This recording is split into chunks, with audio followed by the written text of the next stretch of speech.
দিচ্ছে নেতানিয়াহুর অহংকার।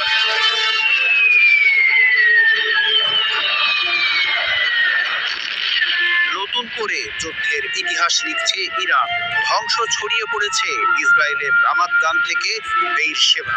ইরানের ছোড়া ব্যালিস্টিক ক্ষেপণাস্ত্র ইসরায়েলের একাধিক এলাকায় আঘাত এনেছে। সবচেয়ে ভয়াবহ ক্ষতির খবর পাওয়া গেছে তেল আবিবের রামাত গান অঞ্চলে অবস্থিত ইসরায়েলি স্টক এক্সচেঞ্জ ভবনে, যা ইসরায়েলের অর্থনীতির কেন্দ্রবিন্দু হিসেবে পরিচিত। মধ্যপ্রাচ্য ভিত্তিক সংবাদ মাধ্যম মিডল ইস্ট আইয়ের প্রকাশিত ছবিতে দেখা গেছে স্টক এক্সচেঞ্জ ভবনের বাইরে ছড়িয়ে আছে কাচের টুকরো আর ধ্বংসাবশেষ। আশেপাশের অফিস আর আবাসিক ভবনেও ক্ষতির চিহ্ন স্পষ্ট। এই হামলার শিকার হয়েছে দক্ষিণ ইসরায়েলের গুরুত্বপূর্ণ সোরোকা হাসপাতাল। বেইরশেভা শহরে অবস্থিত এই হাসপাতালের ক্ষতিগ্রস্ত স্থাপনাগুলো থেকে ছড়িয়ে পড়েছে